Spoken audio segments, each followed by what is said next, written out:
You see, when I try to bring your attention to be here in the heart, to be in the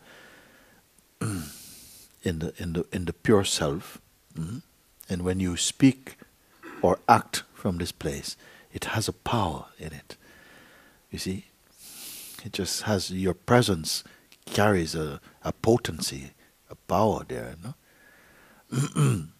When we are too much with our minds, too much thinking, your words and your presence become very weak, energetically, very weak, and this is why I discourage. I say, but mostly we're talking nonsense. You're just making things up because you have lost your power. A human being is like a God in this form. When you're in touch with your heart, when you speak or your presence, it carries a certain potency. You should not be speaking, oh, this thing happened to me. This is very despicable thing for a human being. A human being is the high state of consciousness, the potential, But because we identify only with body, mind, and the programming, and the conditioning, it weakens our spirit, make us feel very weak. That when we are weak, we are very afraid. When we are afraid, then we become violent. You see, when you're in your heart, you're peaceful. When you're peaceful, you're strong. When you're strong, you love. You don't force. You follow. The mind say when you are strong, you are aggression. No, strength is not aggression. When you're strong, when you're centered, then you love the world. You love life. You love the truth. You're at peace. You're true. You're complete. When you're afraid, you're insecure. When you're insecure, you judge. You resist. You fight. You kill. You see, you're selfish, aggressive. And they say, oh, this guy is very strong. He's not strong, very weak. Not flexible, not broad. The one who knows the truth is broad internally, inside. They're not easily insulted. They're not easily affected by the changing winds of the mind. They see always from a place of harmony.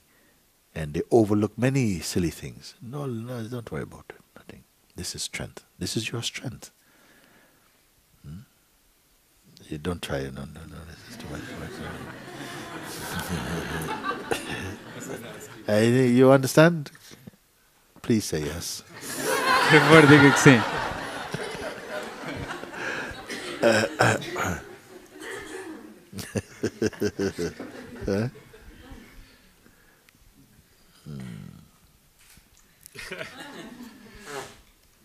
Many people, they don't appreciate their state.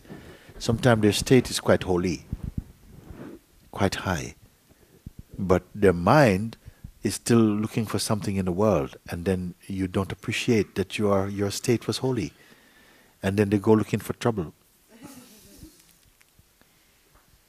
It has been like this from before the beginning.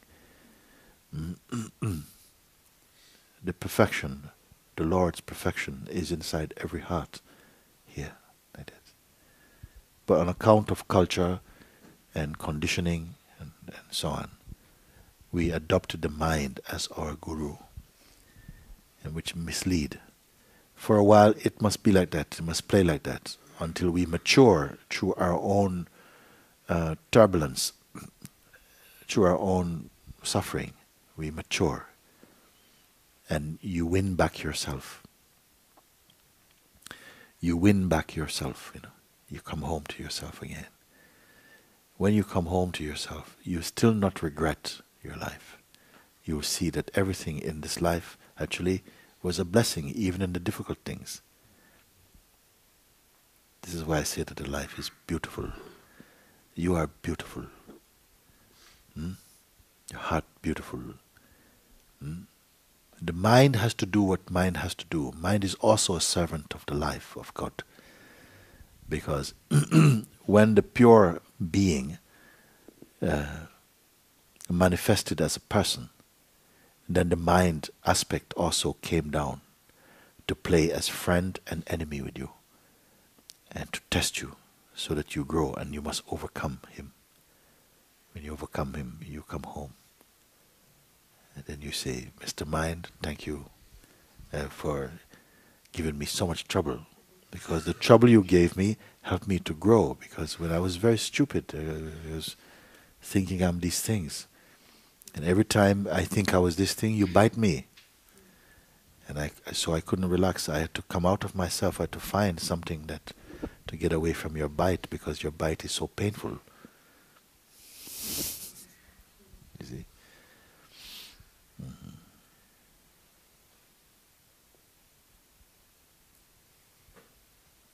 We are really in a very, very important stage in the human kingdom and history.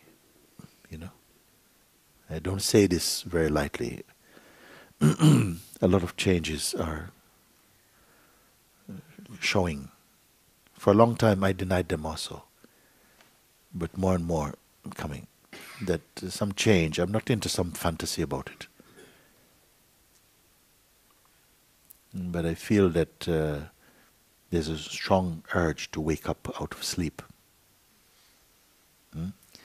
I say each morning we wake up from the dream. But to be truly awake, you must wake up also from the waking state. The waking state is not our true wakefulness. Our true wakefulness is to be awake as pure consciousness. You see? And something, life is playing on such a broad scale now, in all places, in different parts of the world now. In different ways and through different cultural expressions and so on. The same one spirit is manifesting tremendous auspiciousness to awaken humanity. Here I'm very happy to share with you something, because here I'm pointing you not to a cultural transcendence, but to universal consciousness. Universal consciousness means that you are not merely not a tribal awakening, but to go over everything, to come back to your own universal self, your universal being,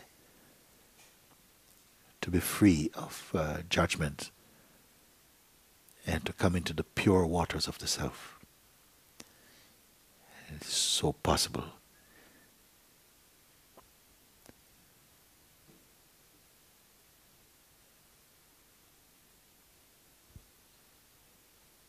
You are not here, your life is not an accident. Each one playing some role.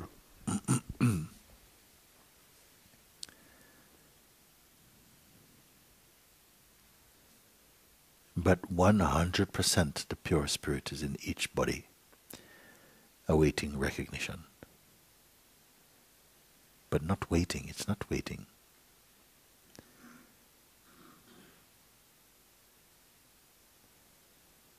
So, make use of time to discover the timeless. Make use of life to discover the imperishable, the unborn.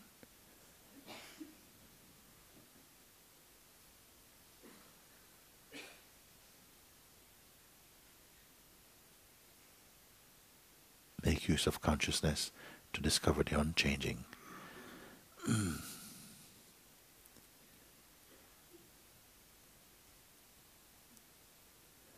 I said recently, I don't want to speak about the truth or about God.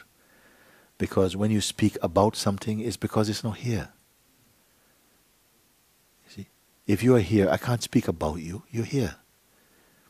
And the truth is here, God is here, life is here. So we don't have to talk about it, we are it itself. Why we have to talk about? It's not a stranger. Consciousness, conversing with consciousness about consciousness.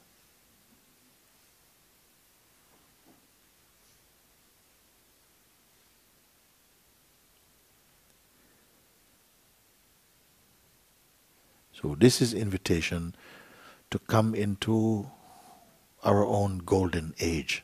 Golden age means an age of awakening. A time to wake up. To really see with the eyes of Jesus Christ. With the love of Krishna. With the peace of Buddha.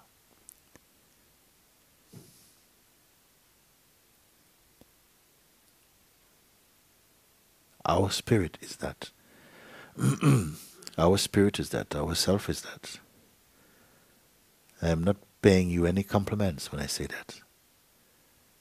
Because what I say, I am ready to prove. When you are ready also, you show you like this. Because no distance or time stand between us. Nothing stand between you and me. Except whatever thoughts you embrace as true, which are not in service to the true. This is the only thing that can create the sense of separation, of duality and suffering.